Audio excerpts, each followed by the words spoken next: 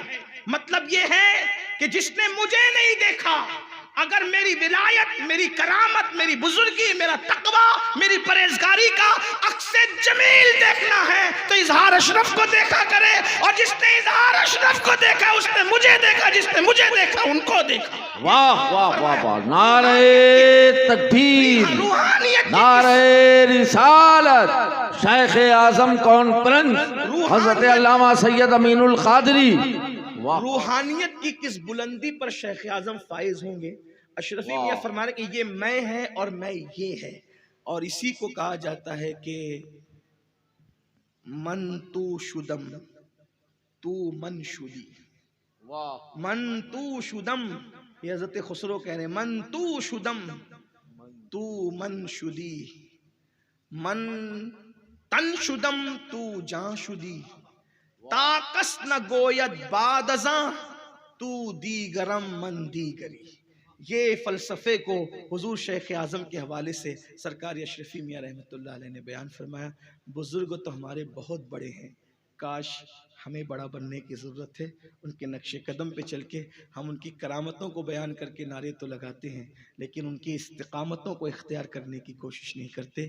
شیخ اعظم ولی ابن ولی کا نام ہے، شیخ اعظم شہزادہ علی کا نام ہے، شیخ اعظم حضرت مختوم اشرف کے اظہار کا نام ہے، اس لیے اللہ پاک سے دعا ہے اللہ ان کے روحانی فیوز و برکات سے ہم سب کو مالا مال فرمائے۔ گفتگو کے درمیان اگر کوئی غلطی ہو اللہ تعالیٰ اپنے حبیب کے صدقہ و طفیل معاف فرمائے۔ یہ چند بے جوڑ سے الفاظ ہیں جو میں انہی کے شہزادے کے ذریعے سے ان کی بارگاہ میں بطور خراج پیش کرتا ہوں، اس امید پر کہ مجھ پر بھی نظر ہو جائے، میرے حال پر بھی نظر ہو، اور اللہ رب العزت ہم سب کو دین متین کی خدمت کی توفیق بخشے۔ وما علینا الا البلاغ۔ السلام علیکم ورحمۃ اللہ وبرکاتہ۔